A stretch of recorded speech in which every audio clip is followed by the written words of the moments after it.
Gazette du Togo, une vision sur l'actualité togolaise et sur le monde. Bonjour, très heureux de vous retrouver ce matin sur la radio Taxi Presse de ce lundi. Aujourd'hui c'est le 29 mai.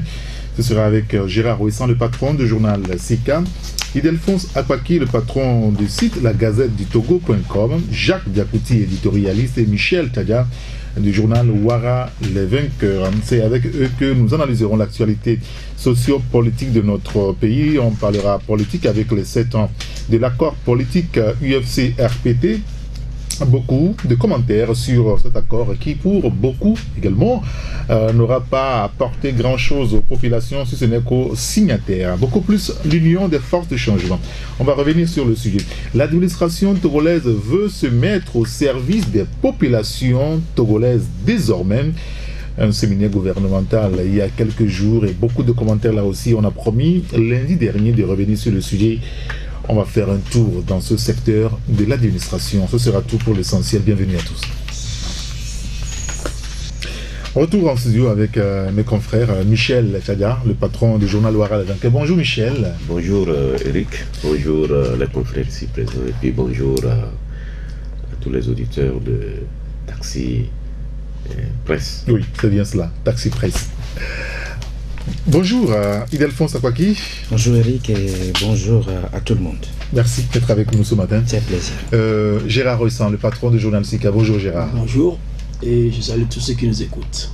Et depuis quelques jours, il y a cette sortie de l'ancien ministre Kako Nouveau sur le franc CFA qui alimente finalement la polémique. Ce n'est pas la conférence de presse, mais beaucoup plus sa conférence publique qu'il a organisée jeudi dernier qui fait polémique, mais il y a quand même eu des bribes d'informations qu'il a ventilées dans l'opinion, comme quoi sa sortie du gouvernement a été une recommandation ferme du président ivoirien Alassane Ouattara. Est-ce qu'on lui a tapé dessus finalement, puisqu'il revient derrière à la charge à travers un communiqué hier? Il dit avoir été mal compris ou qu'on ait sorti sa réaction de son conteste.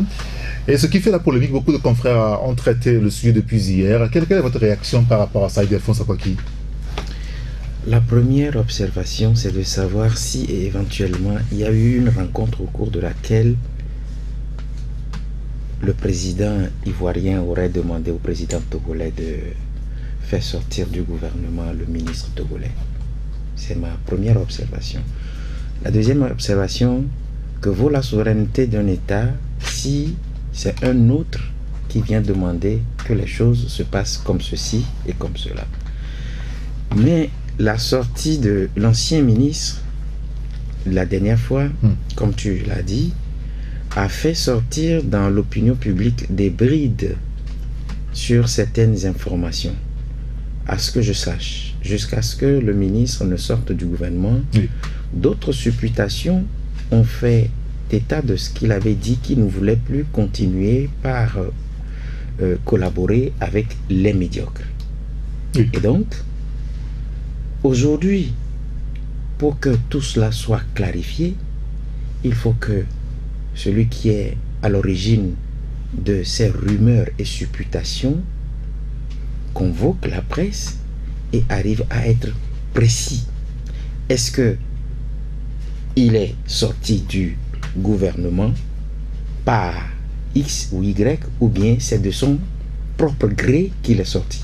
Parce que si nous ne savons pas ce qui est à l'origine de sa sortie du gouvernement, tout le monde peut faire des analyses, genre tel a dit qu'il sorte, genre lui-même il a dit qu'il ne veut plus continuer. Donc il lui revient maintenant de nous situer par rapport à ce qui se passe réellement. Alors, je rappelle juste la phrase prononcée par le président, beaucoup plus je veux dire l'ancien ministre Kako Nouveau lors de cette conférence publique. Il disait « J'ai quitté le gouvernement parce qu'il y a un président étranger, Ouattara, pour ne pas le nommer, qui a demandé à notre président Faure de me virer du gouvernement parce que je critique le franc CFA. Et puis hier, il a fondu un communiqué dans lequel il dit, là aussi je cite, « Je trouve regrettable et déplorable que la presse et des participants non universitaires se soient fait l'écho dans les médias et les réseaux sociaux à des fins non avouables de certains de mes propos sortis de leur contexte. » Et il a même présenté des excuses, n'est-ce pas, des excuses publiques aux chefs d'État togolais et ivoiriens. Michel, comment est-ce que vous jugez, n'est-ce pas, cette sortie finalement du ministre Kako Nuokpo, d'abord accusant Faure Gnassingbé Alassane Ouattara pour l'avoir sorti du gouvernement. Il a révélé l'information finalement, pourquoi est-ce qu'il est sorti du gouvernement, et puis après il revient accuser d'abord les médias, et ceux qui sont sur les réseaux sociaux notamment. À cette allure, tous ceux qui seraient débarqués du gouvernement, s'ils se mettaient à parler, on aura appris beaucoup de choses finalement. Mais c'est ça qui m'intrigue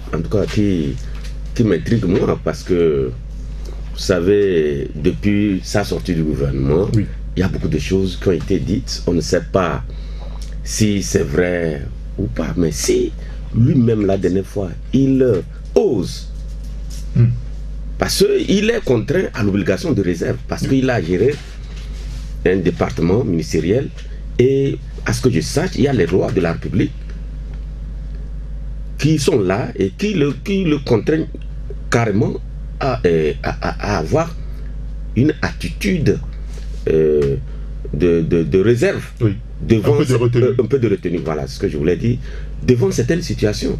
Mais s'il est sorti de ce, en tout cas, de cette situation pour accuser publiquement devant un parterre de personnalités, s'il a dit et après il se rétracte, bon, je ne sais pas il joue à quel jeu, mais je pense à un moment donné on en fait beaucoup trop avec le professeur Nuokpo. Ça dit qu'au Togo par rapport au franc CFA c'est lui tout le temps, on nous rabat les oreilles, on connaît sa position. D'autres ont des positions même similaires que lui, oui, avant même lui. Oui. Mais il ne vraiment... Vous estimez qu'il en fait trop finalement? Non, on en fait trop avec lui. C'est-à-dire que bon, lui c'est un intellectuel qui donne son point de vue par rapport à certaines situations, surtout par rapport au franc CFA, je l'écoute de temps en temps. Mais ce que les gens veulent en faire de ce qu'il dit là, c'est ça qui est vraiment... Parfois même on est tellement... on est fatigué de suivre certaines choses parce que... Et curieusement, il dit une chose et quelques temps après, bon, il se rebiffe. Oui. Mais c'est quoi ce jeu-là? Bon, ça, et il présente ses excuses. Ça, mais si c'est lors d'une conversation que le président Alassane Ouattara a demandé à Faure Gnassingbé de le virer, il va faire écouter cela. Si c'est par lettre, qu'il a fait publier.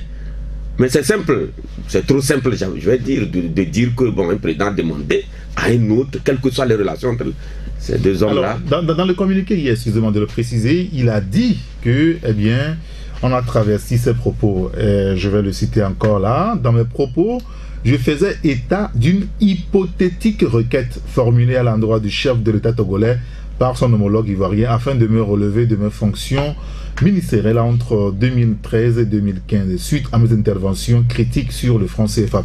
Même si le traitement journalistique de mes propos me paraît fortement sujet à caution, il n'en demeure pas moins que j'ai expressement cité leur nom sans preuve formelle et je le regrette profondément. C'est ce qu'il a dit. Oui, mais je voulais terminer en disant ceci. Vous savez, j'ai l'impression que même le président, si ce qu'il dit est vrai, est-ce que le président Alassane Ouattara avait besoin même de dire à Faure Gnassingbé de le virer du gouvernement? Parce qu'il y a des trucs, il y a des situations qui s'y prêtaient. Je ne vais pas dire tout le reste du gouvernement. Ses collègues ne le supportaient pas. Par rapport à certains de ses prises de position, tout ça, à un moment donné, il y avait une cacophonie. Il avait ses collaborateurs ne le comprenaient pas. Peut-être lui, dans d'autres sphères, c'est vrai, c'est un intellectuel de haut niveau. Il est bon, mais il n'a qu'à quand même être un technicien non politique, c'est différent. Hein? Et généralement, les intellectuels, ils font mal la politique. Hein? C'est ça. Gérard Ouessant, comment est-ce que vous analysez tout ça? Kakonou Bokpo, malheureusement, en organisant cette conférence publique, il ne pensait pas que l'attention sera beaucoup plus focalisée sur cette petite phrase qu'il a prononcée et aujourd'hui qui éclipse tout ce qu'il a dit jeudi dernier sur le franc CFA. Non, mais je crois que le professeur Kakonou Bokpo a choisi sa voie. En politique, il faut toujours choisir. Peut-être que si j'étais à sa place, je ferais la même chose. Au moment où toute l'Afrique francophone est en esclavage financier, je me demande ce que vaut encore l'obligation de réserve. Je vois mon peuple qui est en train de trimer, je vois mon peuple qui est en train de mourir de faim, je vois mon peuple qui est en train de payer un truc pour la colonisation chaque fois. Je ne sais pas si vous connaissez cette histoire de contrat colonial. Oui, si.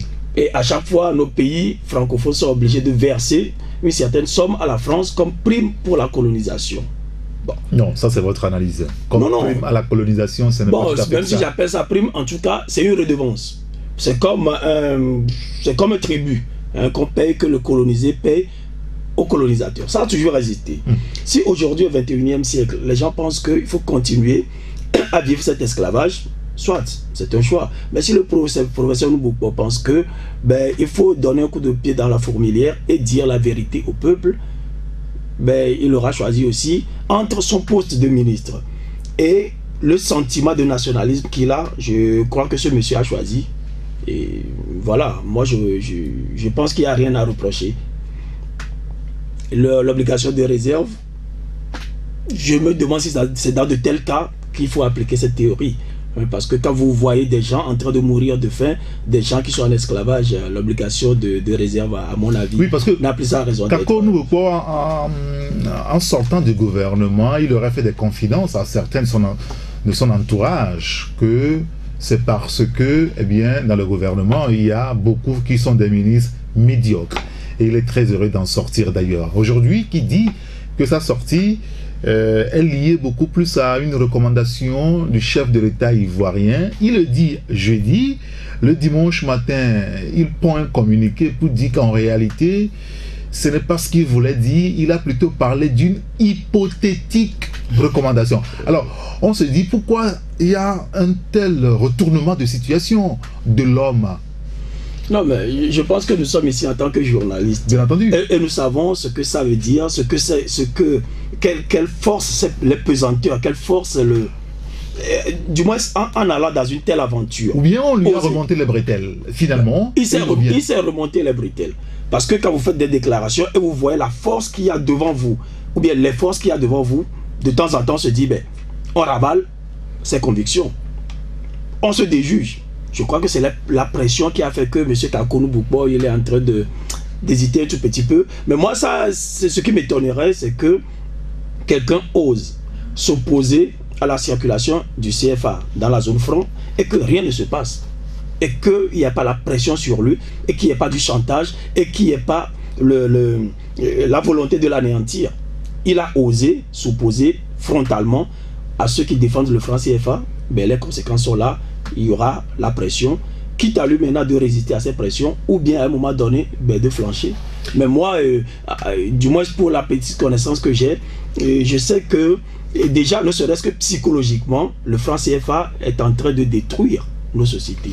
Si vous voulez, on va lancer un débat à part entier, si vous voulez, sur le franc CFA. Aujourd'hui, ce qui nous intéresse beaucoup plus à l'obligation de réserve que les ministres ont. Parce qu'il y a certaines informations qui fuitent dans la presse. Et quand vous analysez, vous vous rendez compte que ça ne peut venir que de l'entourage de ceux qui gouvernent le pays. Et quand ça vient des ministres, beaucoup donnent le sentiment qu'ils sont choqués. Vous savez, moi je suis un tout petit peu... Oui, je suis un tout petit peu intrigué parce que, ou soit, M. Kako veut encore revenir aux affaires et il se fait tout petit pour revenir. Ah mais qu'est-ce que vous voulez? Puisque, jusqu'à preuve du contraire, je sais que il est un haut fonctionnaire de la francophonie aujourd'hui. On n'en dit combien pas. On n'en dit combien pas. Les gens ont été des choses à l'étranger, mais quand ils sont arrivés dans ce pays, on sait ce qu'ils ont fait et la suite. Vous voulez parler de l'ancien Premier ministre Gilbert Fosso Nhungu? Ah là, c'est vous qui le dites, donc je le confirme. Ce que je sais et que je propose à notre aîné, c'est qu'il rencontre la presse et qu'il dise la vérité à la presse, la vérité vraie. Parce que dans certaines confidences, il a été présenté à l'Ivoirien par une ministre togolaise. Et dans leur discussion, je mets entre guillemets ce que je vais dire, ah mais c'est vous qui prenez la décision de tout faire pour que les pays africains sortent de la zone franc. Et ce qui a suivi après, c'est ce que nous lisons aujourd'hui. Bon, maintenant, il faut qu'il situe l'opinion publique par rapport au fait que, est-ce qu'il y a eu une rencontre? Est-ce qu'il a été présenté? Qu'est-ce que le chef de l'État y va? À quel moment? C'est-à-dire après sa conférence de jeudi? Non.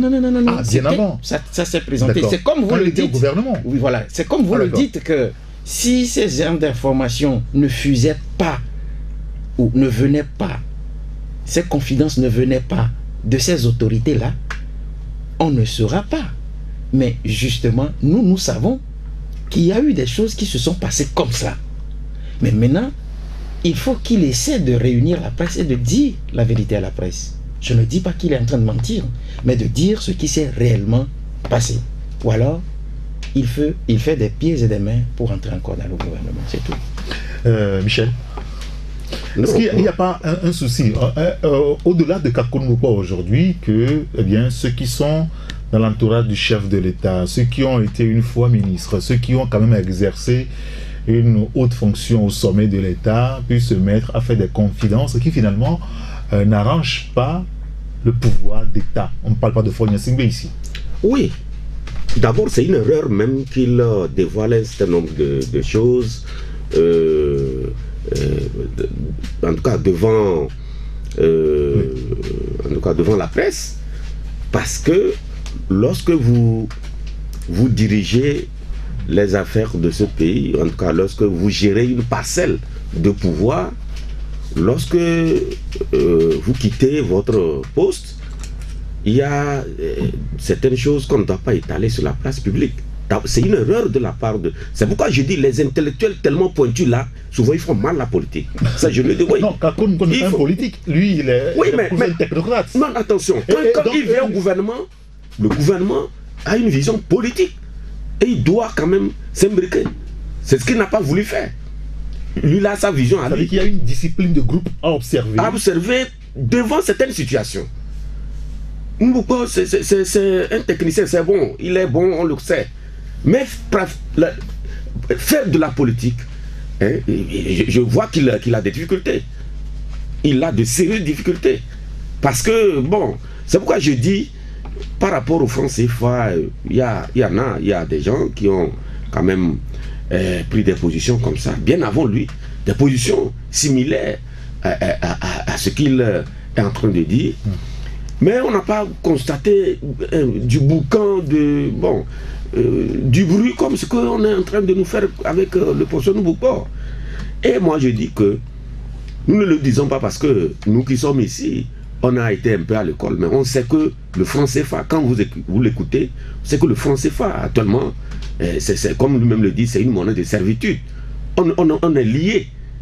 Donc, si lui il a des pistes de solutions pour essayer de nous faire sortir, mais il doit quand même observer une certaine discipline par rapport à la politique. Et nous sommes, vous savez qu'aujourd'hui, nous sommes dans un communautarisme, notamment lui au moins, qui a des directives. Et lui-même le sait. Et il semble même qu'il a travaillé même à la BCAO. Donc, bien entendu. Le professeur Nboukor, quand même, il a une vision. Ça, il faut le reconnaître. Mais j'ai l'impression que, bon, il est peut-être en avance. Il y a des choses qu'il ne doit pas quand même se permettre parce que il va très très très loin. Non, il doit quand même avoir des réserves. Très bien. Nous avons Jacques Dakouti qui nous a rejoint. Bonjour Jacques. Bonjour Eric. Kakou Nubukbo, qui fait une déclaration jeudi, qui dimanche change de position. Est-ce que vous comprenez ce revirement de situation? Bon, je crois qu'il faut quand même le féliciter pour son courage, parce que ce n'est pas donné à n'importe qui de reconnaître par exemple ses erreurs et vu sa personnalité. Non, est-ce qu'il a reconnu ses erreurs? Kakou Nubukbo a dit le fait de sortir oui, a dit qu'en réalité, les gens n'ont pas compris sa pensée. C'est pas ce qu'il a dit véritablement. Oui, mais quand on lit entre les lignes, on se rend compte que c'est pas différent de la première déclaration. Quand vous faites par exemple une conférence, vous savez que ce n'est pas tous qui auront la même compréhension de ce que vous serez tenté de dire. Il y a un degré de compréhension de ce que vous dites. Donc, et puis vous savez, l'échantillon de la communication, chacun prend la part où ça l'intéresse. Oui. Et les gens amplifient. C'est ce qui s'est passé. Les gens ne sont pas rentrés dans sa pensée, mais les gens n'ont fait que exprimer peut-être ce qu'il a dit. Et le connaissant par rapport à sa position au franc CFA, bon, les gens se sont dit, bon, parce que vous savez, le fait qu'on dise qu'il est sorti du gouvernement du fait de l'injonction de M. Alassane Ouattara, vous savez, ça c'est une information qui a circulé depuis. Ce n'est pas lors de cette conférence au niveau de l'université. Et quand lui-même il le dit. Justement, donc moi je dis quelque part, vous savez, moi je le félicite parce qu'il a assumé ses responsabilités, le fait de sortir ce communiqué. Et il faut se dire également, quand vous êtes par exemple un homme de la carrure de M. Nubukbo, il faut faire attention à des déclarations, surtout au niveau de la classe, à la place publique. Parce qu'il y a des degrés de compréhension au niveau de ce que vous dites. Peut-être que quelqu'un peut prendre une partie qui l'intéresse, qui peut amplifier, ou soit certains ne comprennent rien par rapport à la situation et ils font le rapport. Donc je crois que le fait qu'il ait sorti par exemple ce communiqué pour situer sa pensée, déjà c'est une bonne chose, mais quand vous lisez un peu sur les réseaux sociaux, les gens l'attaquent parce qu'il n'a pas été courageux du fait de ce qu'il a dit et le fait de sortir encore un communiqué par rapport à cette situation. Mais tout compte fait, nous tous nous savons sa position par rapport au franc CFA. Et puis quand il était sorti du gouvernement, avant même la sortie de M. Kakou Nubukbo du gouvernement, on avait senti quand même qu'il avait des difficultés avec certains ministres qui tentaient de qualifier des ministres qui ne sont pas tellement compétents dans le gouvernement. Il faut reconnaître que ça, d'abord, il avait un problème à l'interne par rapport à certains ministres, et l'autre problème, c'est par rapport au CFA. Et vous avez vu la position de M. Alassane Ouattara. Donc la conjugaison de cette défaite, finalement, peut être à la base de son édition du gouvernement. Selon lui. Et donc sa réaction l'autre fois n'est qu'un secret de polichinelle. Bien sûr, bien sûr. Et puis, vous savez, faire une telle conférence devant les universitaires, ce n'est pas quand même des enfants. Ils ne sont pas des enfants de rue. C'est des gens qui ont quand même... ils sont avancés un peu dans les études et par rapport à la compréhension. M. Kakou Nubukbo ne peut pas dire que les étudiants ont sorti par exemple l'idée du contexte de ce qu'il voulait dire et par rapport à sa pensée. Peut-être qu'il a eu des pressions quelque part, il faut le reconnaître. Vous savez, c'est un rouleau compresseur, parlant des relations peut-être qu'il a eu avec certains, peut-être qu'il y a eu un rouleau compresseur quelque part qui a dû peut-être le rappeler, ne serait-ce que le relever un peu les bretelles par rapport à ce qu'il a dit. Il était obligé de sortir ce communiqué. Bien. Alors, au-delà de cette sortie de Kakou Nubukbo ces derniers jours, il y a une question qui se pose par rapport à nos intellectuels, nos universitaires, qui parlent très rarement, s'il n'y a pas du pléonasme là-dedans, le professeur Assir nous dira, les universitaires togolais, quand vous les interrogez sur leur domaine d'intervention, ou vous cherchez à les interroger, on ne voit presque personne qui finalement doivent être des guides des citoyens. Est-ce que ce n'est pas aussi un problème que le Togo connaît aujourd'hui, Gérard? Non, moi je pense que c'est un problème très grave. D'abord, dans la discussion que nous faisons, moi je veux noter le fait que M. Kakou Nubukbo, il n'est plus ministre. Quand vous êtes ministre, vous êtes lié par le devoir de réserve. Monsieur Kakounou Bokpo, je pense que ça fait déjà presque plus de 2 ans qu'il n'est plus ministre. Oui. Quand vous n'êtes plus ministre, alors qu'est-ce qui vous oblige à la retenue? Oui, mais attendez. Non, si, vous allez poursuivre votre analyse, mais quand tous ceux qui ont une fois servi comme ministre se mettaient à parler, vous imaginez les tonnes d'informations que nous aurons, et donc on aura tellement de facilité à animer nos émissions. On ne réfléchira pas trop pour concevoir des sujets de débat. Quand vous n'êtes plus ministre, oui. Là où on peut parler de devoir, de réserve, de retenue ou bien de réserve, c'est quand il s'agit de secrets d'État. Quand il s'agit d'informations très sensibles qui peuvent nuire à la nation, qui peuvent nuire à l'État. Mais quand il s'agit juste d'informer des intellectuels en devenir, que sont les étudiants de votre pays, moi je ne sais pas pourquoi le ministre ne doit pas parler. Regardez les documentaires que nous voyons à la télé, où on dit ce monsieur a été dirigeant de la CIA de telle année à telle année. Oui. Et il nous informe, il nous donne des informations. Comment on a envahi l'Irak, comment on a téléphoné au président Bush, comment on a fait ceci, comment on a fait cela. Regardez par exemple monsieur Loïc Lefort-Préjean, oui, qui a fait la prison ici à Lomé. Je ne sais pas si vous avez vu ce documentaire où il parlait de Elf, oui, quand il était le directeur, avec la France-Afrique et consorts. La France-Afrique, il parlait du Congo, il parlait de tout. Regardez des déclarations de M. Jacques Attali, par exemple, un éminent politicien ou bien homme politique en France. Mais c'est seulement en Afrique où, quand quelqu'un est ministre, non seulement il n'écrit pas de livre, mais il ne dit rien pour édifier les autres. D'abord, ses congénères, mais aussi les générations à venir. Dans une telle condition, ou bien dans de telles conditions, comment est-ce que nous pouvons construire ce pays? Les étudiants aujourd'hui en économie politique, oui, qui cherchent des repères. Si quelqu'un comme M. Kakounou Bokpo ne peut pas leur parler, alors qui leur parlera? M. Kakounou Bokpo a écrit un livre dans ce pays avec M. Afaya et tous ces gens-là. Vous avez déjà vu le livre? Vous en connaissez le prix. Qui a fait l'effort de vulgariser ou bien de démocratiser ce livre pour que nous tous, on arrive à réfléchir? Vous voulez parler de l'envol d'un épervier? Exactement. Ah.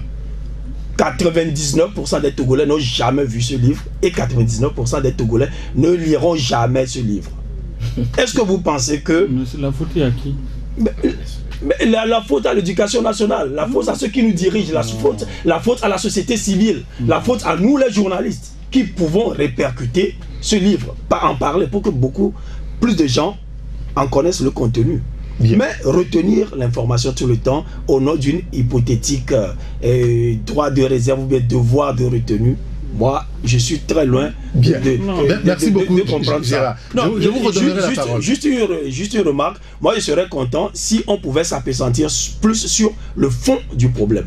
Est-ce que le franc CFA est bon pour nous? Est-ce que M. Kako... Excusez-moi, le débat ce matin, c'est pas beaucoup plus sur le franc CFA. Non, je ne parle pas de notre débat, mais je parle de tout le bruit qui se fait autour de la forme. Comment le monsieur a communiqué. Moi, j'aurais aimé que sur les groupes WhatsApp et tout, qu'on s'appesantisse sur le fond du problème. Est-ce que ce qu'il dit est vrai? Merci beaucoup, Gérard Ouessant. Michel, vous n'êtes pas d'accord par rapport à ce que je pense que l'obligation de réserve, ce n'est pas lorsque vous êtes, ce n'est pas seulement lorsque vous êtes ministre. Après, même quand vous quittez le gouvernement, vous avez, surtout quand on sait que par rapport à sa sortie du gouvernement, c'est des rumeurs qui couraient que, bon, par rapport à sa prise de position sur le CFA, c'est ça qui l'a fait partir. Les bruits ont couru. Donc, par rapport à ça, il doit faire extrêmement attention lorsqu'il veut prendre la parole en public. C'est ce que je dis. Il a cette obligation, même hors du gouvernement. Ça, c'est les lois de la République. Oui, mais Gérard disait quelque chose d'intéressant quand même. Hein. On voit des documentaires où des anciens patrons des services de renseignement qui parlent, qui disent... Ce n'est pas le cas ici. La manière dont ils ont procédé pour débusquer ou pour arrêter celui-ci. Je suis ça aussi, c'est bon. Ce n'est pas le cas ici. Il ne faut pas faire l'amalgame. Ce qu'il dit, il fait de l'amalgame. La différence à quel niveau? Parce que quand vous parlez des services de renseignement, c'est différent de quelqu'un qui a géré un poste ministériel. C'est différent. C'est différent parce que les États ont des secrets, les États ont des choses, bon, c'est comme ça. Ce n'est pas au Togo seul. Et puis, par rapport aux livres qu'il faut écrire, mais les ministres ne sont pas obligés d'écrire des livres. Si quelqu'un est libre d'écrire celui qui veut écrire, celui qui ne veut écrire pas. Parce que vous... Attendez, au Togo, nos intellectuels écrivent très peu, ça vous le savez. Je le sais. Est-ce que c'est pas un problème pour la jeunesse? Mais qui doivent éduquer la jeunesse, qui parlent presque pas. Écoute, ce n'est pas une obligation. Oui. Écrire, les écrivains, ceux qui en peuvent, ceux qui en veulent, en font, on écrit. Mais ceux qui ne... Si les gens... Vous allez ligoter les gens pour qu'ils écrivent les livres parce qu'en France ou en Allemagne, vous avez vu ça? Non, il ne faut pas comparer des choses d'une manière aveugle comme ça. Non. Bien. Moi, je pense que ce que nous disons ici, heureusement, vous avez dit de ne pas, pour le moment, le fond du problème. Là. Oui, non, on n'est pas. C'est ça sorti par. C'est cet aspect que je me prononce. Je dis, lui, il le sait, et c'est pourquoi il a pondu un communiqué après. Peut-être après, il s'est dit que, mais il est allé trop loin. Ou bien c'est Alassane Ouattara encore qui a dit. Qui a dit à force de lui dire d'écrire ce communiqué. Qui sait?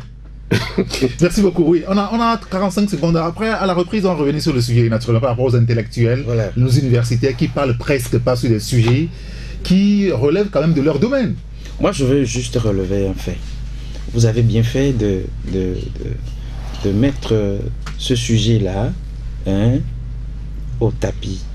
On a remarqué que les élites, c'est comme ça que vous les appelez, les élites togolaises, normalement, c'est elles qui devaient provoquer le débat dans le pays. Et je suis entièrement d'accord avec Gérard quand il dit que qu'est-ce que nous voulons réserver à la jeunesse, comment le pays a été géré. Si vous n'écrivez pas les livres pour qu'on s'en imprègne après. Mais là, on s'est rendu compte que les élites togolaises sont devenues des épaves humains, c'est-à-dire ils ont beau avoir des connaissances, à qui les transmettre? C'est le grand. On va revenir sur le tout à l'heure après le journal. Merci beaucoup Ildefonse Akwaki, Gérard Ouessant, Jacques Diakouti et Michel Ega. Dans une quinzaine de minutes, on revient sur le sujet, on va aborder d'autres sujets. Deuxième partie de Taxi Presse avec Gérard Ouessant, Michel Tchaga, Jacques Diakouti et Ildefonse Akwaki ont mené le débat sur ce que valent finalement nos élites togolaises. Est-ce que ça vous interpelle, Jacques Diakouti? Nos élites qui ne parlent presque jamais, alors qu'ils doivent être des modèles pour la jeunesse. Il faut reconnaître que à l'extérieur, quand vous prenez les élites au Togo, vraiment c'est des gens c'est une matière rare qu'on recherche à l'international. Vous prenez les gens comme M. Edem Kodjo, oui. Vous prenez des gens comme Alipu. Vraiment c'est des denrées rares sur le plan international. Mais au Togo, on n'arrive pas à les exploiter. Au Togo, on ne les met pas en valeur. Parce que on mélange la politique et la chose intellectuelle. Il n'y a aucune séparation. Prenez le cas de M. Edem Kodjo avec son passe africana. Oui. À l'international, c'est un monsieur qui est respecté. Mais vous avez vu, lorsqu'il était question d'aller à une élection législative avec, dans sa région, oui. s'est-on ignorisé pour dire que non, qu'un menuisier s'est présenté et l'a battu aux élections en tant qu'intellectuel. Oui, en 2007.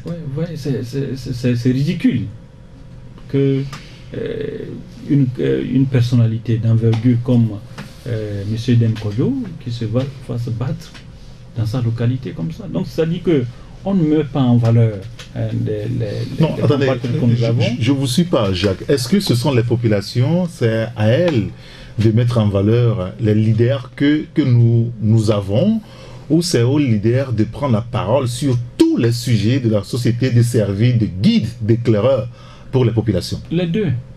C'est-à-dire les deux. C'est-à-dire que M. Edem Kodjo est politiquement enterré par rapport à cette prise de position dans le temps, avec le parti au pouvoir.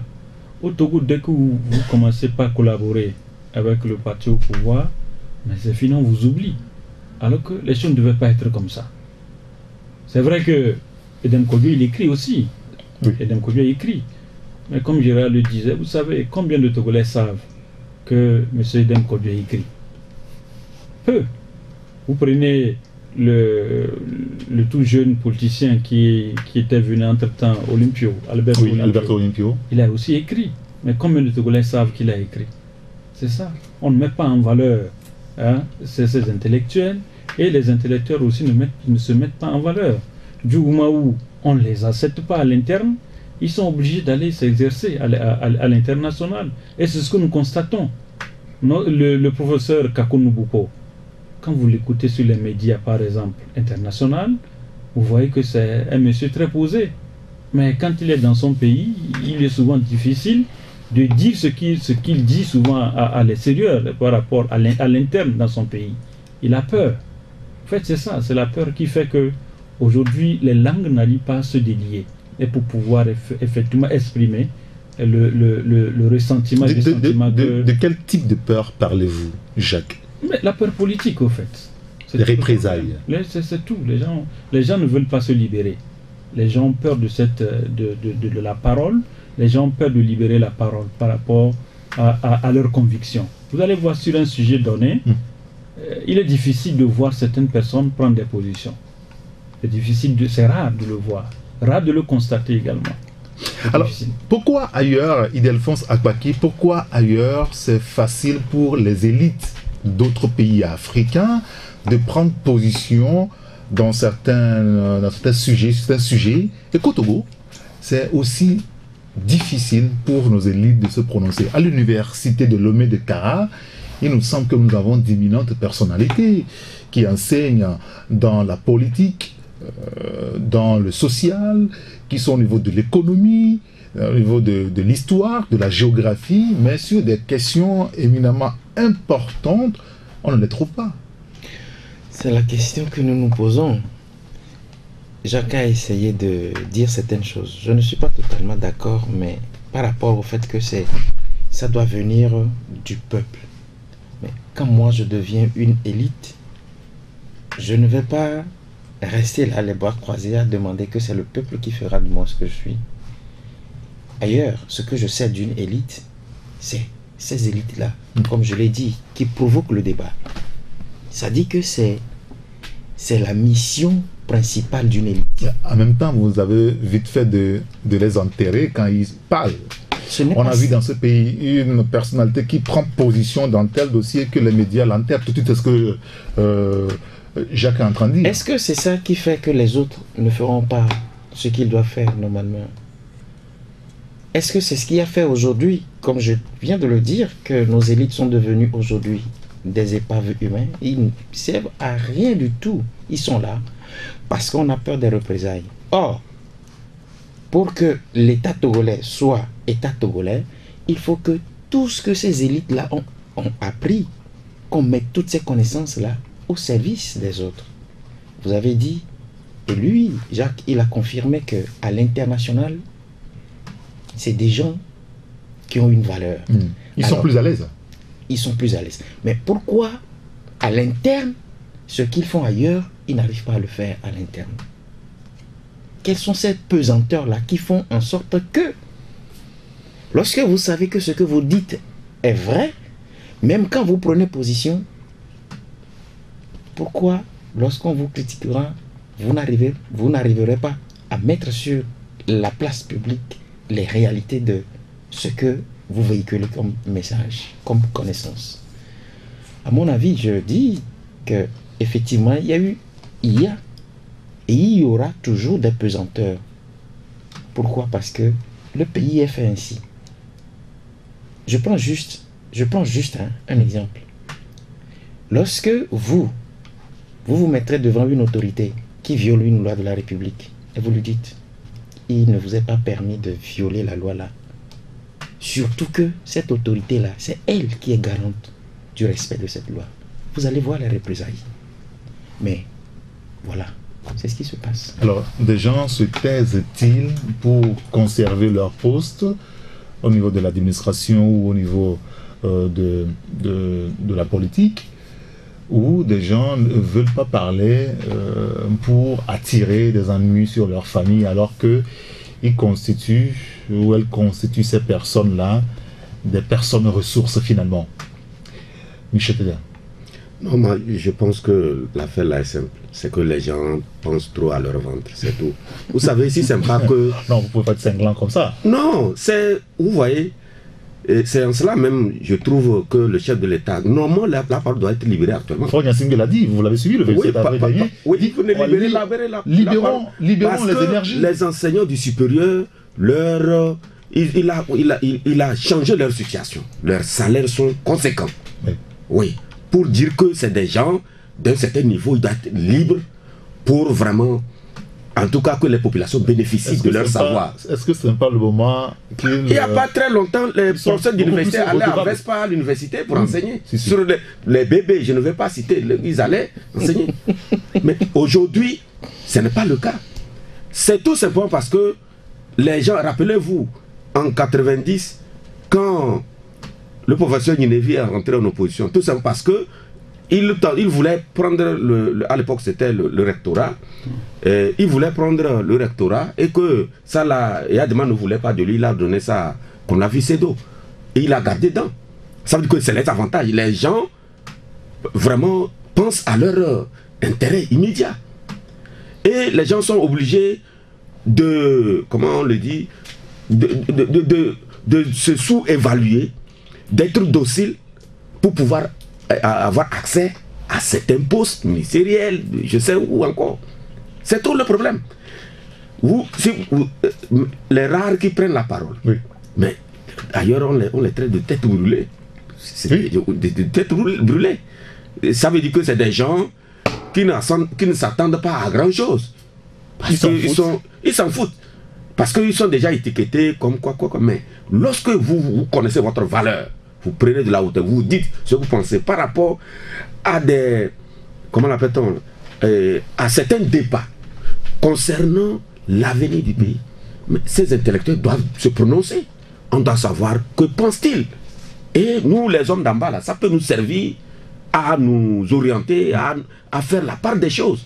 Ils ne le font pas tout simplement parce que les gens sont à la recherche des intérêts immédiats. Ça, il n'y a pas autre chose. Ceux qui prennent leurs responsabilités, et de temps en temps, ils écrivent ou bien ils organisent peut-être des conférences publiques. Mais est-ce qu'on les a envoyés en prison? Non. Mais, sauf qu'eux-mêmes, ils se disent que bon, ils sont étiquetés et que dans une certaine mesure, ils ne s'attendent pas à grand-chose. Donc, bon, c'est comme ça. Mais la plupart, tu les vois, ils sont obligés d'être dociles, de ne pas frustrer les politiques, les hommes du pouvoir, parce que ils veulent avoir accès à certains, en tout cas, biens matériels, c'est tout. Gérard, est-ce que sur cette question, vous serez tenté de partager le point de vue de Michel? C'est beaucoup plus lié au ventre. C'est quand même un peu fort comme message que véhicule là Michel. Non, moi je pense que c'est beaucoup plus lié à ce qu'on appelle l'instinct de conservation. Vous savez, tout être vivant veut continuer à vivre, veut survivre.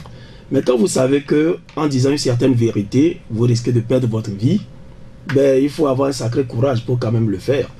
Et au Togo ici, on se connaît, on sait qu'il y a eu beaucoup de prisonniers politiques, ce n'est pas un secret, il y a des morts. Et même après, il y a eu des prisonniers politiques. Parfois on les libère, parfois on ne les libère pas. Donc disons que on ne va pas se voiler la face. Et on va se dire, le Togo n'est pas encore une dictature où il y a la liberté d'expression. On peut, bien sûr, on peut écrire dans les journaux, on peut faire ceci. Mais dès que vos positions commencent à gêner sérieusement, ben vous voyez affecté à Mandjouri, vous voyez affecté à, je sais pas, Djarpanga, des trucs comme ça là. Et ça, les syndicats s'en plaignent tout le temps. Donc ne nous voilons pas la face, il y a encore des pesanteurs, il y a le fait que le Togo n'est pas encore une démocratie où on peut parler librement. Oui, mais on est quand même en marche vers... On est en marche, c'est vrai, mais certains acceptent de devenir, je sais pas moi, les victimes de cette marche vers la démocratie, comme les Godwin Tété, comme les je ne sais pas quoi, comme les Andoche Bonnet et tout ça là. La politique a fait des victimes au Togo. Maintenant, la grande partie de ces universitaires, moi je dis seulement que l'instinct de conservation est beaucoup plus fort et ils veulent survivre. D'où la nécessité de se taire. Quand Jacques disait qu'il y a des intellectuels au Togo, c'est vrai, il a cité M. Dem Kodjo, il a cité M. Alipuy, avec son grade. Hein. C'est un monsieur que moi j'admire beaucoup. M. Dem Kodjo, je l'admire aussi beaucoup. Maintenant, il faut voir si ces gens-là ont été réellement formés au Togo. C'est vrai qu'ils ont peut-être fait l'école primaire et le lycée au Togo, mais après, là où il s'agissait d'acquérir de la capacité intellectuelle, je crois qu'ils ont plutôt été formés à l'extérieur du pays. Parce que je note une contradiction. Quand on dit que l'élite togolaise ne parle pas, les professeurs d'université ont de la peine à parler. Vous l'avez dit. Oui, et c'est un fait. Si les professeurs là n'arrivent pas à parler, comment? C'est pas quel extraordinaire, ils peuvent former des intellectuels calés. Voilà un professeur qui a peur de dire la vérité à ses étudiants et après 2 ans, 3 ans d'études, de silence, subitement ces étudiants-là deviennent des intellectuels calés. Pour moi, c'est une parfaite contradiction. Pour apprendre des choses, il faut avoir devant soi un intellectuel, un enseignant intellectuel courageux qui vous transmet maintenant ses connaissances. Mais quand le professeur réchigne à transmettre ses connaissances, par quel extraordinaire. Ce qui nous revient habituellement aussi, c'est vrai que dans les amphis, ces professeurs, vous le verrez, décontractés, ils sont libres, ils parlent à leurs étudiants. Ah ben ça, c'est pas sûr. Dans les médias, quand vous les interrogez, ils refusent catégoriquement de parler. C'est ça aussi. Moi, je me rappelle, en 90, on s'est mis dans des histoires, dans les années 80, avant le 5 octobre, tout ça, on s'est mis dans des mouvements. Mais moi, je n'ai pas pu faire ma soutenance parce que je ne trouvais aucun professeur assez courageux pour me dire, mais viens, on va travailler ensemble. Parce qu'ils avaient peur qu'on dise, ben, c'est lui qui enseigne, c'est la révolte aux étudiants. C'est un fait, c'est-à-dire que ça... disons qu'aujourd'hui... Ça, c'est avant. Ça, c'est avant. Disons qu'aujourd'hui, le Togo s'est libéré un tout petit peu. Avec Faure Gnassingbé, il faut être honnête, le pays est un peu libéré. Mais disons que les habitudes ont la vie dure. Les réflexes ont la vie dure. Les gens se disent toujours, ah, vous vous rappelez dans le temps, quand quelqu'un allait en prison, on dit, mais qu'est-ce qu'il a fait? Il a fait la politique. Ah, ben ça, il l'aura cherché. Le Togo avait ce réflexe-là pendant longtemps. Et les réflexes ont la vie dure. Disons que c'est peut-être avec le temps que les choses vont s'améliorer, vont s'améliorer, comme vous dites. Mais moi, je voudrais dire une chose, il faut distinguer entre ceux qui font de la masturbation intellectuelle et ceux-là qui sont réellement, qui ont l'honnêteté intellectuelle. Parce que moi, je dis, un intellectuel, c'est d'abord celui-là qui réfléchit et qui transmet ses pensées à d'autres. Ça, c'est la définition même de l'intellectuel. Celui qui est dans sa chambre, il réfléchit et il a peur de dire avec sa bouche ce qu'il dit. Mais il fait de la masturbation intellectuelle. Il est avec lui, il se fait du plaisir à réfléchir tout seul, sans jamais transmettre ça à d'autres. Mais un vrai intellectuel, il a ce qu'on appelle l'honnêteté intellectuelle. Il pense à quelque chose, il le dit, il le transmet à d'autres, quitte à ce qu'on le critique pour lui dire non mais monsieur, vous avez réfléchi faux. Mais vous êtes seulement dans votre chambre, vous vous dites intellectuel, vous réfléchissez correctement, mais dans votre chambre. C'est de la masturbation. Il y a 2 ans, on a quand même lu dans la presse la réflexion du professeur Kokoroko. Vous vous rappelez, lorsqu'il y a eu ce débat sur la rétroactivité ou la non-rétroactivité de la loi, le professeur Kokoroko a fait une sortie largement diffusée par notre confrère Forum de la Semaine. Il a été critiqué dans la presse, adoubé aussi par certains également. Est-ce que ce n'est pas la peur, n'est-ce pas, d'être la cible d'une partie de l'opinion qui fait que certaines élites rechignent à parler? Jacques. Vous savez, l'élite africaine souvent a un problème. Le problème de dissocier, par exemple, la politique et sa fonction, c'est-à-dire que... Être un leader, un guide. Voilà. Au fait, c'est ça le problème. Aujourd'hui, vous allez remarquer qu'en Afrique, si vous voulez, par exemple, avoir une promotion, il faut que vous puissiez militer dans le parti qui est au pouvoir. Si vous n'êtes pas dans ce parti-là, vous ne pouvez pas avancer. Au fait, c'est ça le problème. C'est bien que les gens sont obligés d'avoir, par exemple, leur cœur au niveau de leur attachement, c'est-à-dire en tant qu'intellectuel, et leur poumon vers le parti au pouvoir. C'est-à-dire qu'ils ont le cœur, mais sans les poumons, vous savez que... Aujourd'hui, je vous donne juste un exemple. Et leur ventre. Excusez-moi. Aujourd'hui, il y a un sérieux problème par rapport à l'érosion côtière. Et quand vous voulez interroger des professeurs de géologie, il me semble que c'est eux, il n'y a qu'une seule personne qui accepte de vous parler. Bolivie. C'est fini. En dehors de lui, tous les autres refusent de parler. Alors, on se demande ce qui se passe, ça n'est pas de la politique. On parle juste de l'érosion côtière. On n'a aucun rapport avec la politique. Oui, pourquoi refusent-ils de parler eux tous? Non, les gens ont peur au fait, c'est ce que je disais. On ne tue pas en parlant de l'érosion côtière. Oui, attention, c'est-à-dire que vous savez, c'est pourquoi il dit qu'il faut dissocier par exemple la politique de ce que vous avez appris. Les gens ont peur aujourd'hui, les gens se disent, ah si je me mets à parler, on dira que peut-être que je suis opposant. Et quand c'est comme ça, peut-être les privilèges que j'ai, on peut peut-être me bloquer ces privilèges. Mais quel privilège en tant que professeur d'université, à part son salaire? Oui, mais c'est ça. Moi, je ne trouve pas. Oui, en fait, les gens ont peur de le faire aujourd'hui. Les confrères en souffrent aujourd'hui sur les médias. Quand vous voulez interroger les gens, les gens ne veulent pas répondre. C'est pourquoi il dit qu'il est important aujourd'hui. Pas seulement au Togo, mais un peu partout.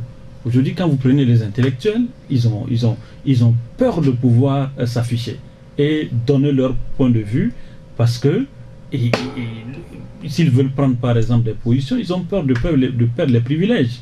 Au fait, c'est ça aujourd'hui le problème qui se pose. Il faut libérer les énergies comme quelqu'un l'a dit, mais s'il faut que ces énergies-là se libèrent, il est important que ceux qui veulent s'engager par exemple dans cette parole, il faut qu'ils aient l'assurance que en libérant par exemple les énergies, en prenant par exemple la parole, que cela ne puisse pas leur coûter cher demain.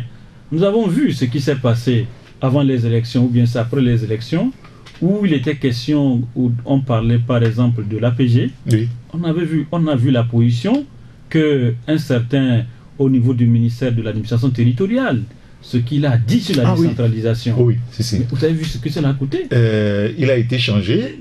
Après, on nous a dit qu'en réalité, il partait lui-même à la retraite. Justement, vous voyez. Donc, il y a quand même un problème, c'est-à-dire de séparer et la politique et, par exemple, la fonction de ce que la personne a appris et ce que la personne peut exercer. Parfait. Oui, Ildefonse. Vous savez, moi, ce que je dis, il faut essayer de diagnostiquer ces pesanteurs-là. Parce que ailleurs, ces pays-là n'ont pas les problèmes que nous avons. Pourquoi au Bénin, par exemple, les élites essaient de jouer leur partition et qu'au Togo, quand vous prenez position, c'est-à-dire honnêtement, sur un problème donné, comme vous venez de le dire avec ce dernier exemple de Jacques, où le monsieur a dit ce qu'il faut. Au niveau de la décentralisation. Au niveau de la décentralisation. Vous avez fait allusion tout à l'heure à la rétroactivité de la loi. Mais quand vous prenez ceux qui sont constitutionnalistes, ils vous diront qu'en face des lois générales, comme les lois constitutionnelles, on ne peut jamais parler de la rétroactivité. Mais pourtant, on vous parlera de la rétroactivité en pénal avec la loi la plus douce. On vous parlera de la rétroactivité avec la dérogation, puisque la dérogation elle-même, elle donne le temps où la loi doit être appliquée. Mais les gens, à un moment donné, ont crié. Mais quand vous voyez des juristes qui prennent position, leurs étudiants disent des fois, mais c'est pas ce qu'il nous a dit quand nous étions dans les amphis. Il y a ça aussi. Voilà pourquoi moi je dis au Togo, personnellement, il faut diagnostiquer les pesanteurs. Il y a tellement de pesanteurs aujourd'hui. Il y a tellement... Oui, mais quand tu dis la vérité, tu te vois dépossédé de tes biens. Hein? Mais Eric, vous savez ce qui fait rire dans ce que Ildefonse dit? Il dit qu'il faut diagnostiquer les problèmes des intellectuels. Et qui va diagnostiquer ces problèmes-là? C'est les intellectuels. Et qui justement ont peur de diagnostiquer les problèmes. Vous voyez quoi? C'est un cercle vicieux. Il faut diagnostiquer les problèmes du Togo, les problèmes des intellectuels. Mais qui va le faire? Mais je suis sûr d'une chose. Moi, je suis sûr d'une chose. C'est-à-dire que si ceux qui dirigent ce pays acceptent que les citoyens togolais, nos élites, jouent pleinement leur rôle sans que ces dirigeants-là n'aient des effets sur eux, je crois que la cité togolaise sera une cité où mieux. Merci beaucoup. Je repasse à notre sujet. Oui, pour terminer, je crois qu'il est important qu'on puisse également dissocier. C'est-à-dire que dès que vous êtes intellectuel, les gens peuvent militer dans des partis. Mais ce que nous constatons aujourd'hui en Afrique, plus vous militez dans le parti, plus vous avez la chance d'occuper des postes. En fait, c'est ça. Si vous ne militez pas, vous pouvez être intelligent, vous pouvez avoir un bagage intellectuel, vous pouvez avoir des diplômes. Mais si vous ne militez pas tellement, il y a des postes que vous ne pourrez pas occuper. Donc il est important également que si on n'arrive pas à régler cet aspect également en Afrique. Vous voulez dire par exemple que je suis un enseignant à l'université de Lomé par exemple, et que j'ai des convictions qui ne sont pas forcément qui s'alignent autour de Winnie. Je ne serai jamais président de l'université de Lomé. Tu ne seras pas. Ça, c'est voilà l'une des présentations. Bon, oui, il faut avoir le courage de le dire. Je pose la question. C'est ça. On le constate. C'est un constat. D'accord. Eric, moi je vais vous donner peut-être un exemple plus palpable. Hein. Vous êtes un intellectuel et vous parlez du problème des miliciens au Togo. Vous en parlez ouvertement, vous avez le courage d'en parler. Et le gouvernement ne prend pas des mesures pour démanteler ces miliciens-là, ou bien ces milices. Vous pensez que vous serez en sécurité? Vous avez dénoncé des miliciens et le gouvernement, il n'y a pas eu d'effet. Le gouvernement garde ces miliciens et ces milices-là en place. Mais c'est que vous êtes un homme mort. Au premier désordre, c'est qu'on viendra vous assassiner. Tout à fait. Donc vous voyez un peu, quand on dit liberté d'expression, il faut que la liberté d'expression soit suivie d'effets. Il ne suffit pas de dire. Quand vous dites, il faut que ce que vous dites ait des effets. C'est ça là, le problème au Togo. On a le droit de tout dire, mais il n'y a pas de réaction. Parce que ce qui nous écoeure, nous qui animons les débats habituellement, c'est que ces intellectuels, ces élites, on ne les retrouve pas au plan national. Mais quand il s'agit des questions liées à l'international, vous le voyez dans les médias internationaux, ils s'expriment calmement. En tout cas, nous aussi, nous sommes des intellectuels quand même, et on s'exprime. Hein. Oui, c'est déjà un mérite. Oui, je vous remercie d'ailleurs à tout le temps que vous passez chez nous ici. Je voudrais qu'on revienne un petit peu sur l'administration togolaise. Lundi dernier, on avait entamé le débat à peine il est l'heure, on a dû le laisser. On a souhaité revenir sur le sujet où le gouvernement togolais, finalement, enfin c'est le sentiment que nous avons, a décidé de passer de l'administration de moyens à l'administration de mission. Michel, lundi dernier, vous dites que nous avons un gouvernement ménopausé, qu'il faut d'ailleurs racler ce gouvernement et mettre un autre à la place. Mais c'est important aujourd'hui, quand le gouvernement prend lui-même conscience que dans l'administration togolaise, il y a un problème et aujourd'hui, il faut mettre le coup de balai. C'est aujourd'hui que le gouvernement se rend compte que l'administration... Je pense que c'était avec Eliot Torin, il y avait un ministère, on avait créé un ministère chargé de la réforme de l'administration. Bon, moi j'étais très content quand j'ai appris, hein, en tout cas la création de ce ministère, mais vite fait, ce ministère a été, bon, en tout cas banni, puisqu'il n'y a plus ça. Il n'y a pas ce ministère-là dans le gouvernement. Mais ce que je sais, c'est que l'administration publique, ça ne va pas. Et ça ne date pas d'aujourd'hui. Quand vous allez dans les hôpitaux, mais je vais vous donner un exemple. Vous amenez votre femme pour l'accouchement, on vous prescrit un kit d'accouchement. Normalement, il y a les gants, tout ce qu'il faut. Oui. Mais juste votre femme accouche, après on vous fait un total. Oui. Une facture en l'air comme ça. C'est en l'air, on vous dit, bon, les gants, plus ceci, bon, on vous paye. Alors que vous avez déjà acheté un kit d'accouchement. Si vous ne pouvez vous tenir à la santé de votre femme, de votre bébé, vous n'avez pas le temps de les questionner, de leur demander quoi que ce soit. Ça, c'est une méchante. C'est-à-dire que ça libre cours depuis des années.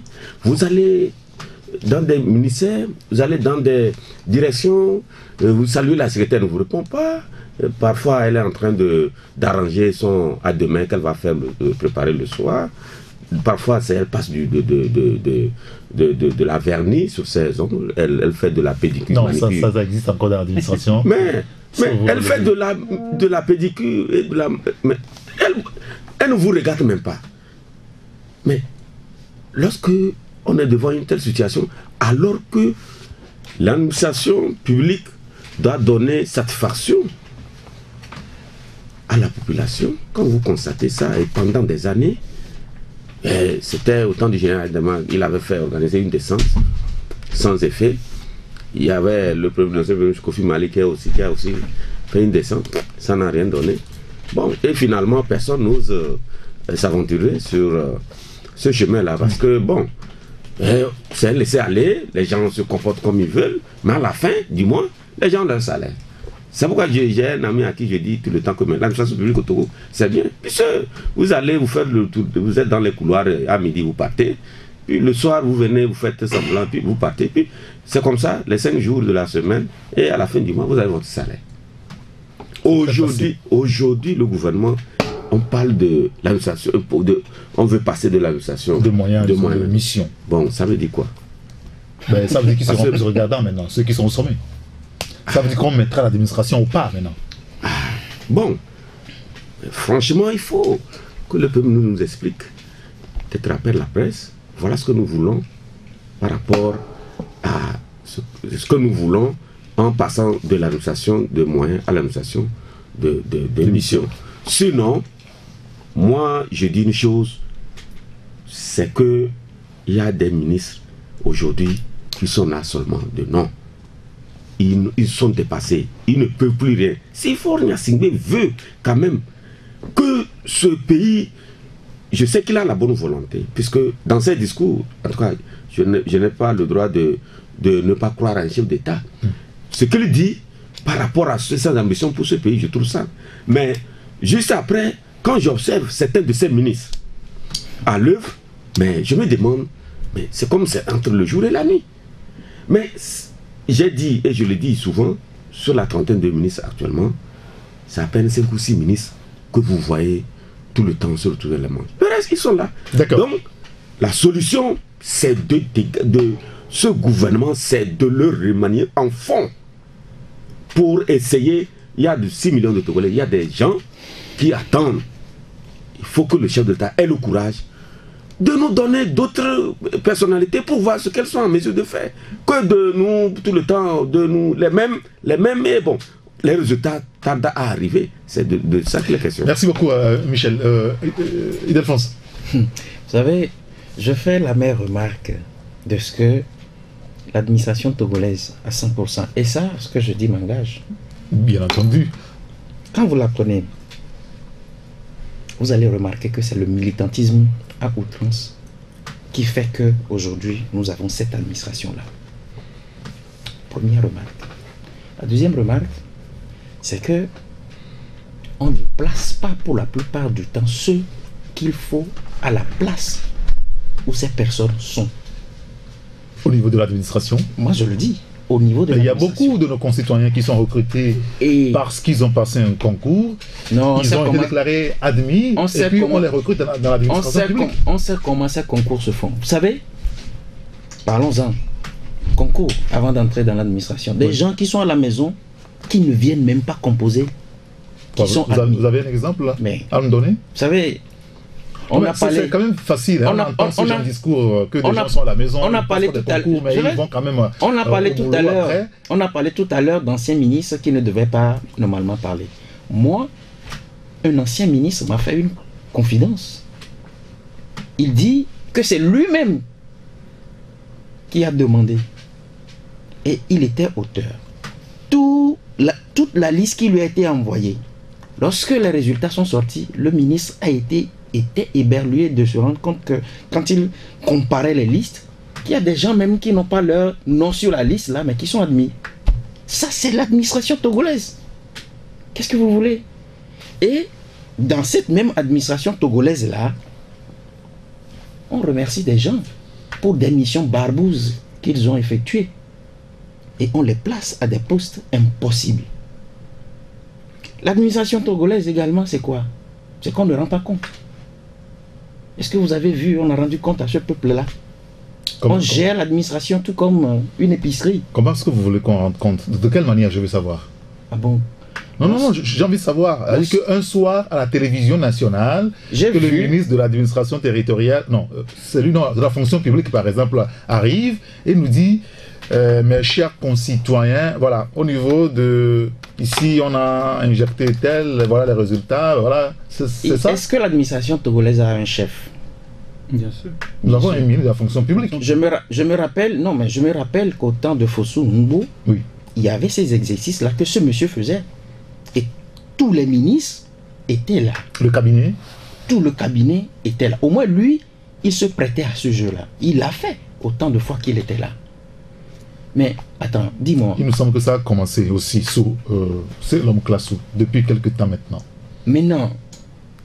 Lorsque l'on vous confie une mission de gérer tout un État, et que la loi vous fait obligation de présenter l'État pour qu'on sache si le pays va bien ou mal, lorsque vous ne le faites pas, comment les populations sauront si l'État qu'on a en face ou les principaux responsables jouent pleinement leur partition? Il y a tout ça là qu'il faut revoir dans l'administration togolaise. Parfait. Merci beaucoup à Ildefonse. Gérard, et puis donne la parole à Jacques Diakouty sur le sujet. Non, d'abord, je vais dire que je suis d'accord avec Ildefonse sur le point qu'il dit que la caractéristique première de l'administration togolaise, c'est le refus de se faire contrôler. L'administration togolaise, c'est ça. Je ne veux pas être contrôlé. Je suis chef dans tel cabinet. Je fais mes choses. Un journaliste m'envoie un protocole d'interview, ou bien veut m'interroger. Je lui dis non. Le Parlement, l'Assemblée nationale m'appelle, je suis ministre, pour venir répondre à des questions. Mais je leur dis, je les envoie au diable. Ça, je veux avoir cette possibilité-là de ne pas vous rendre compte. Ça, c'est commun à tous nos ministres, c'est commun à tous les grands directeurs, c'est commun à tous les, comment dire là, les directeurs de cabinet. Donc moi je dis... À tous ces commis de l'État. Voilà. Qui sont en fait nos obligés. Que nous payons en fait. C'est nous qui assurons leur salaire. Et pourtant, ils sont capables de nous dire, allez vous faire voir, moi je n'ai pas de compte à vous rendre. Donc c'est un problème, ce n'est pas un problème de personne, mais c'est un problème de système. Parce qu'on ne peut pas expliquer le pourquoi. Tous ces fonctionnaires vont se ressembler dans leur comportement. Quand vous arrivez dans une famille, et tous les enfants ont le même comportement, sachez que c'est un problème d'éducation. Le problème vient des parents. C'est un système qui est dans cette maison, c'est pour ça que tout le monde est voleur de poules par exemple. Ça ne peut pas s'expliquer, à moins que le papa ne leur apprenne quotidiennement comment on vole les poules. Ben, voilà, donc deuxième chose, je vais être d'accord, c'est rare hein, avec Michel. Oui, si. Quand il dit que... D'abord avec le... D'accord, ça me fait un peu rire. Oui, mais quand il dit que il faut demander à ceux qui ont parlé de gouvernement, d'administration de mission et d'administration de moyens. Moi, je pense qu'il faut les prendre au mot et leur demander ce qu'ils entendent par là. Quand M. Faure Gnassingbé, le président de la République, a dit qu'il veut un mandat social, personne n'a demandé ce que le monsieur met dans le vocable mandat social.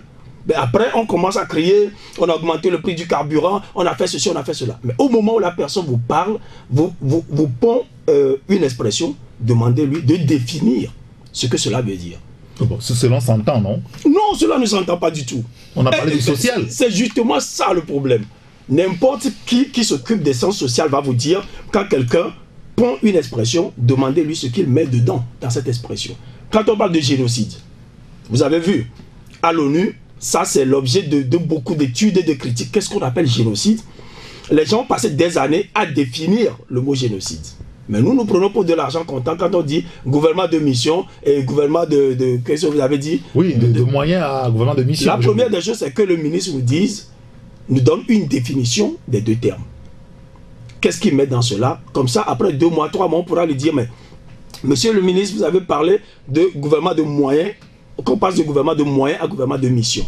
Et vous nous aviez dit dans le temps qu'il s'agit de telle chose. Comme ça, on pourra lui dire, mais votre mission n'est pas accomplie. Ce n'est pas ce que vous nous avez promis. Mais tant qu'on ne lui aura pas, on n'aura pas exigé de lui qu'il nous définisse ce qu'il entend par ces choses, ben, c'est normal que quand on va lui demander, quand on va lui dire qu'il n'a pas respecté ses engagements, il va nous dire, mais qu'est-ce que vous appelez engagement? Je me suis engagé à quoi? Parce qu'on ne lui a pas demandé à quoi il s'engage. Et je reviens toujours à Michel, malheureusement, quand il parle de 2 ministres ménopausés. Je dis, mais si nos ministres étaient ménopausés, on serait très très heureux. Parce qu'ils ne risquent pas d'avoir des enfants. Le problème du Togo, c'est que justement, ils ne sont pas ménopausés. Ils arrivent à nous faire des enfants qui leur ressemblent beaucoup. Quand vous prenez un ministre, il s'en va, un autre ministre qui est son enfant, entre guillemets, arrive. Ils ont le même comportement. On a l'impression que c'est des gens qui ont une fécondité pas possible. Ils font beaucoup d'enfants, ils font des enfants qui leur ressemblent beaucoup. Et moi, je serais très heureux si ces gens-là étaient ménopausés, castrés ou je ne sais pas quoi, mais qu'ils ne nous fassent plus des enfants qui leur ressemblent. Non, merci beaucoup. Une clarification. Là, Gérard ne m'a pas... non, je ne suis pas en train de vous critiquer. Non, vous n'avez pas... Non, je dis seulement mon vœu. Qu'il soit ménopausé. Calme-toi. Tu n'as pas compris l'idée que j'ai véhiculée derrière ménopausée. Parce que quand je parle de ministres entre guillemets ménopausés, c'est qu'ils ne sont plus capables de donner quoi que ce soit pour le bonheur des Togolais. C'est dans ce sens-là qu'il faut comprendre. Parfait, très bien. Voilà. On a compris maintenant. Michel, Jacques Diakouty, sur la question de l'administration. L'administration au Togo souffre parce que, vous savez, Il n'y a pas un cahier de charge bien défini pour les ministères. Non, vous êtes sûr? Oui, c'est tout. Non, on ne peut pas gouverner un pays quand on n'a pas de cahier de charge. Excusez-moi. Les cahiers de charge sont un peu flous. En fait, c'est tout. Pour vous ou pour les ministères? Non, pour les ministères. Parce que vous savez pourquoi je dis ça? Allez-y. Vous allez voir sur un même sujet des ministres intervenir. Oui. Comprenez? Vous prenez, s'il y a par exemple une inondation quelque part, ou soit il y a un phénomène de vent qui a décoiffé par exemple les écoles, si on ne voit pas par exemple la ministre de comment on appelle celle qui est chargée des affaires sociales, oui. Des fois on retrouve par exemple le ministre de la fonction publique sur le même sujet. Vous voyez, ça ne fait pas bien. C'est pourquoi je dis, il y a un problème au niveau des cahiers de charges.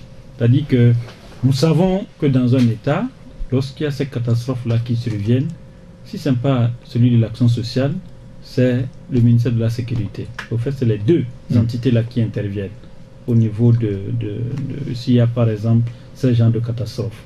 Mais tout le temps on voit, par exemple, certains ministères, on voit les ministres qui vont, on dit que c'est sur instruction de tel. Alors qu'au fait, ce n'est pas ça. Est-ce que vraiment vous croyez que Faure Gnassingbé, le président de la République, donne des instructions par rapport à ça? Non, il sait ce qui se passe. Et lui n'a pas besoin d'instruire quelqu'un avant d'aller faire quoi que ce soit. En fait, c'est ça le problème. Si on arrive à dissocier ce qu'on... Moi, je reviens toujours sur le côté politique de la chose. Si on n'arrive pas à dépolitiser l'administration, on aura des problèmes. En fait, le vrai débat est également là. Les gens aujourd'hui veulent politiser les choses. Ils veulent par exemple prendre toujours la couverture du chef de l'État pour faire des choses. Je vous dis qu'à certains endroits, le chef de l'État n'envoie pas des gens. Mais vous allez voir les gens s'égouiller sur les télés, sur les radios pour dire qu'ils sont allés faire ceci au nom de ceci. Au lieu de s'occuper de la réalité de ce qui se passe dans son ministère, les gens vont faire autre chose. En fait, c'est ça l'autre aspect également du problème. Monsieur, merci beaucoup. Juste un mot, malheureusement, j'avais voulu qu'on parle politique avec l'accord IFC-RP. On n'a plus beaucoup de temps pour faire le débat là-dessus. Mais par rapport à un fait lié au football hier, dans le championnat, vous savez qu'on a joué la dernière journée hier, il s'est passé une chose incroyable depuis hier sur les réseaux sociaux. On en parle, c'est la victoire plus qu'écrasante de Bikenti de Bassa sur Maranatha Football Club de Fiokpo, 11-0. Ça n'a jamais arrivé dans le football togolais. Quel est votre commentaire sur le sujet, Michel? Je vous vois sourire. C'est que vous avez le football. Tu sais, quand on était petit, on nous disait que l'Inde ne joue pas parce que si le pays là joue, bon, c'est un pays de gris-gris et que vous pouvez prendre 1000 buts. Ouais, c'est ça. Voilà. Donc on dirait que comment on appelle-t-on? Bikenti. Passé par l'Inde. On dirait que Bikenti est passé par l'Inde.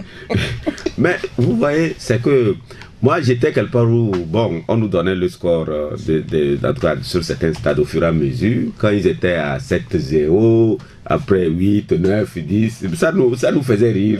Mais vraiment, le Togo, là, n'a pas encore fini de découvrir des scènes vraiment surréalistes. Ouais.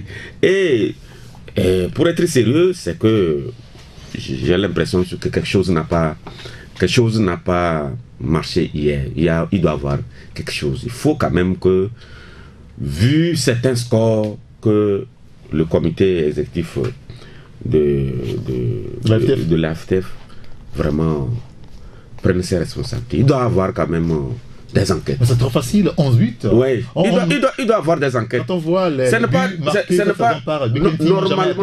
normalement, si c'était au début du championnat, on va dire que bon, les joueurs ne sont pas encore en jambes et bon, peut-être maintenant, après plus de 20, je pense combien de... C'est 26 qu'on a joué 26e journée, ça veut dire que les joueurs ont acquis de l'expérience, les gardiens sont beaucoup plus performants. Normalement, on ne doit pas rester, en tout cas, beaucoup de buts. Voilà. Mais on s'est rendu compte que, on dirait que, bon, hier, en face de Buketi, il n'y avait pas de joueurs de Maranatha. C'est comme, bon, il jouait seul. Il doit avoir quelque chose. Il faut qu'on enquête. Et en dehors de ce match, il y a un autre match où je ne sais pas, c'est Fouadan. Oui, il faut calculer, sinon ça va être un précédent dangereux pour notre football. Gérard, ça vous a fait sourire aussi à l'écoute de ce score, 11 buts à 0. Ouais, non seulement ça, mais je vous ai écouté ce matin aussi et avec le journal sportif. J'ai vu votre réaction, Eric. Mais moi, je vais vous étonner. Si quelqu'un est capable de marquer un but, il peut aussi marquer 2 buts. S'il est capable de marquer 2 buts, il peut en marquer 3. S'il peut en marquer 3, il peut en marquer 5. S'il peut en marquer 5, il peut en marquer 7. Jusqu'à 11, c'est possible. Et je vous rappelle que le Zaïre, quand il est allé en Coupe du Monde, ils ont reçu 9 buts à 0. Oui. Le Zaïre, ce n'était pas une toute petite équipe. Et pour finir, je vous dis que quand vous avez dit tout de suite qu'on n'a jamais vu ce score-là, allez regarder le football féminin. C'est les 15-5. Oui. Ce score-là, c'est dans le... Laissez-moi terminer. Les 22. Si les femmes peuvent marquer autant de buts, pourquoi est-ce que nos joueurs masculins ne peuvent pas marquer? Ça, c'est tout Gérard. Là où le bas blesse, c'est juste une remarque. Est-ce que c'est vrai que les femmes arrivent à marquer jusqu'à 20 buts? Alors pourquoi les hommes ne vont pas en faire, ne vont pas marquer 11 buts? Je crois que là où il faut quand même relever l'inquiétude, on savait que Boukinti avait besoin de 11 buts d'écart. Oui, Ouais. Au moins s'il marquait 12, là on peut se comprendre. Mais ils se sont arrêtés à 11 et on connaît un peu... C'est le minimum vital. Oui, on connaît un peu la capacité de Maranatha. On a vu les joueurs de Maranatha. On sait que c'est des jeunes qui se donnaient, qui jouaient vraiment à fond. Et qu'on dise qu'ils sont allés à Bassar et qu'on les marque jusqu'à 11 buts, on savait que Boukinti avait besoin de 11 buts d'écart pour se maintenir en D1. Il y a quand même un problème. Même si on a rassemblé par exemple tout le foufou de Bassar pour que Maranatha mange, que Maranatha n'a pas un ventre un peu léger pour pouvoir jouer, quelqu'un pouvait quand même marquer un seul but. Bien, vous voulez placer mon là-dessus? Je vous fais grâce. Merci beaucoup. C'est vrai que Boukinti avait besoin de 11 buts. C'est bien ça. Ah ben alors là, vous savez que je suis nul en football. Ah d'accord. Alors là, je vais retourner à la maison pour beaucoup réfléchir. Merci beaucoup Gérard Rouissan, le patron du journal Sika, Ildefonse Akwaki, la gazette-du-togo.com, Jacques Diakouti, éditorialiste, et Michel Tchadia, le patron du journal La Vainqueur. Merci d'être venu pour le débat. Merci à vous de nous avoir suivis. On se retrouve demain pour une nouvelle aventure sur la radio. D'ici là, portez-vous bien. Au revoir. La Gazette du Togo, une vision sur l'actualité togolaise et sur le monde.